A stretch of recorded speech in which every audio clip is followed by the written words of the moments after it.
Hello chaps and chapettes, how's it going? Screenzilla here, and today I'm going to be looking at the Soviet MO class of ships, predominantly the BMO itself. Now the MO, now forgive my pronunciation here, the Malia Optik,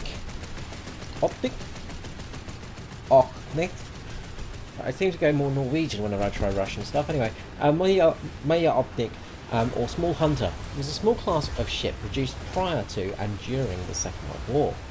They were intended to be placed into the role of submarine hunters. Soviets were building small patrol boats at the time. They were being used for numerous activities, however more and more they were needed for the hunting of submarines. So they wanted a class of boat that was predominantly designed for this role, and that's where the MO class comes from. Now, the MO class, its sort of main purpose was for hunting of the underwater menace. Unlike Soviet patrol boats, the MO had no torpedo armaments. However, it did have depth charges for moving submarines. Of course, they were not only used for sub-hunting. The MO was also used and performed tasks such as ship convoys, small supply runs, and even disposal of sea mines. One BMO was actually lost to sea mine. However, it was actually a submarine in the end, but they believed it was a sea mine. Another BMO was actually commendated for taking out some sea mines. Basically, the crew would sail up to the sea mines, and then one of the crew members would jump overboard and disarm the mine. Lovely, lovely job there. Now, the base MO ship had no armour, and were made predominantly of wood. However, their design had 9 sections, allowing these boats to take a great deal of punishment before sinking. Some suffered extreme damage, yet made it back to port. However, this approach was starting to leave sailors injured. Armour was decided for their boats to try a crew survivability and also keep the engines from catching fire. One of the big reasons for crew losses was actually fire from the engine compartments. So they wanted to have something that would stop stray bullets going in and try and keep their sailors alive. In 1943, Leningrad shipyards designed a new variant of the MO to fix issues with the MO4. Now, the MO4 was having a lot of issues because it simply didn't have enough armour, and it was really starting to struggle. It also lacked the automatic firepower of some weaponry. The new ship was made out of steel, with up to 12mm of armour protection around its engine and wheelhouse. A new 37mm 70K autocannon was also installed to help deal with aircraft, along with two 12.7mm AN-M2 heavy machine guns and two 12.7mm Dushkas. There was also the 45mm 21K cannon, which was left on the back of the ship from the MO4 variants. Now, we just died to fire there, which is always fun. Even though we'd used our fire extinguisher, we still died. Yes, bummer, I know.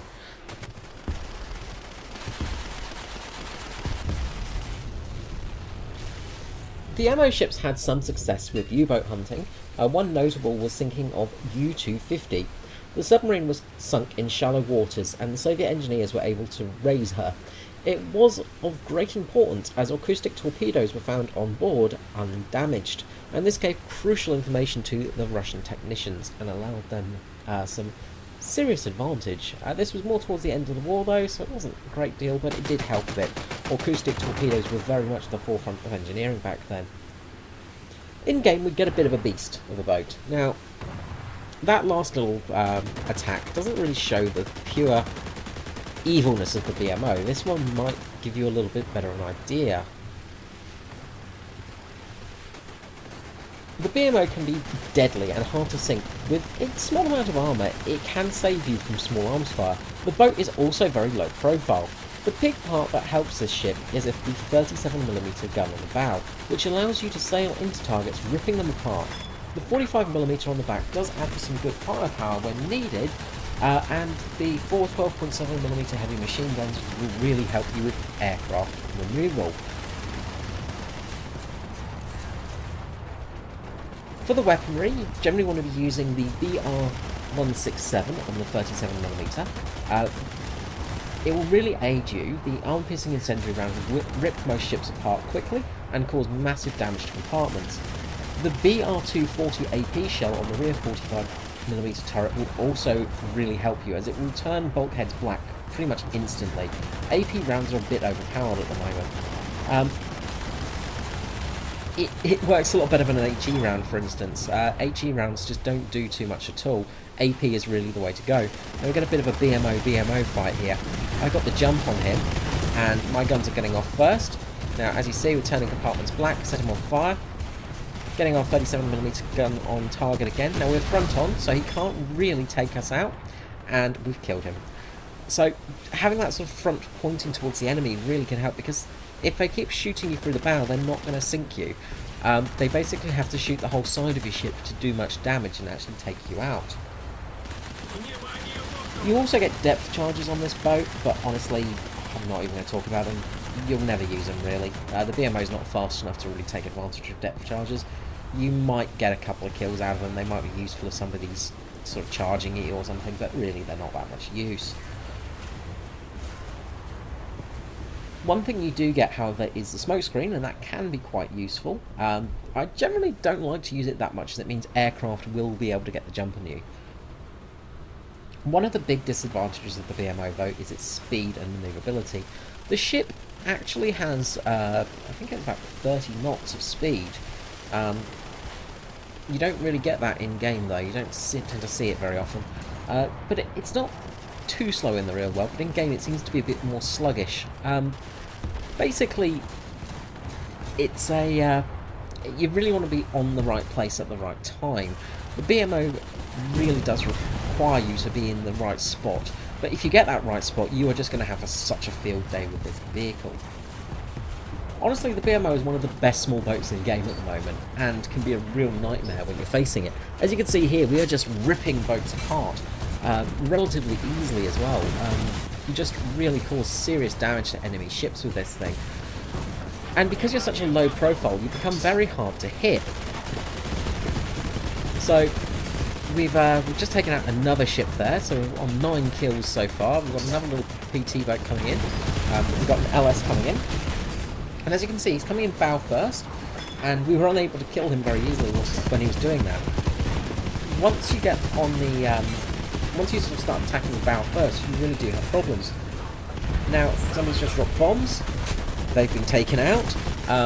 We've taken out, what, 2 planes now, 10 ships, and we've got 1 assist.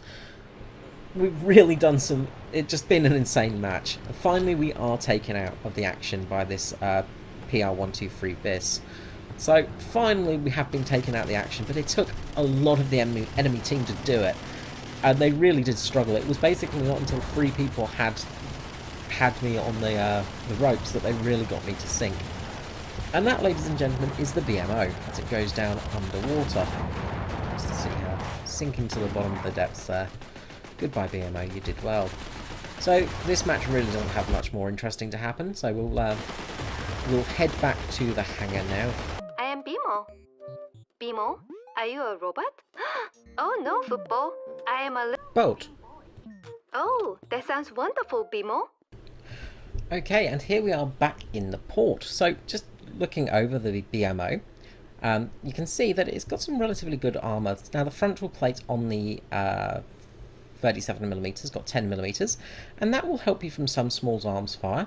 The cabin having that 12mm does protect your captain. I mean, you don't tend to get sort of the wheelhouse shot quite as much. But the most important thing is having the protection around the engine, and that will really save your life sometimes, because players will sort of ricochet off this a couple of times when they're fighting you. If we look at the X-ray here, you can see that the radio station is down below, just below the cabin. We have the twin engines, which gives a top speed of 22.9 miles per hour, which is not terrible, really. And then you've got all the ammunition stored just below the waterline. Well, sorry, just above the waterline even, along with the pumps front and back. Now, the ammunition is probably the most vulnerable bit on this boat and can be easily taken out. all in all, as I say, this boat is a fantastic little thing, and it really is deadly in the right hands. It can really cause some serious damage and affect the enemy. It's well worth researching if you're playing down the Russian tech tree. Okay guys, well I hope you've enjoyed this video. Let me know below if you have. Please feel free to subscribe. I would love to get some more subscribers. I'm aiming to get 500 by the year end. If you don't know, I've probably said it a couple of times. So if you do feel like subscribing, please do. My content is usually more on historical items, and it varies really. I've been doing a lot of naval content, mainly because I want to do something a bit different, and I quite enjoy naval, and not many other people are doing that, so I thought I would do a bit more naval content for the next few weeks. But I will be doing some other things as well, so I hope you stick around, and thank you very much for watching the video. Have a good day. Bye bye. Chris Redfield.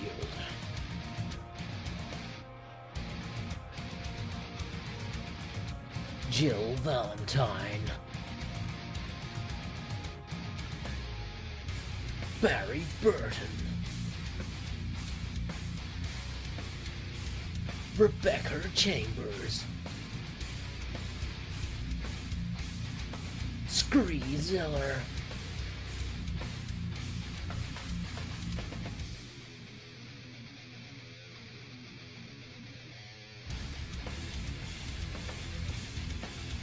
Steven Sticks.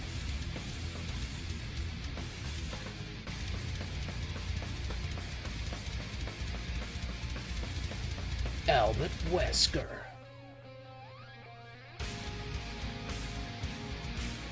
Resident Evil.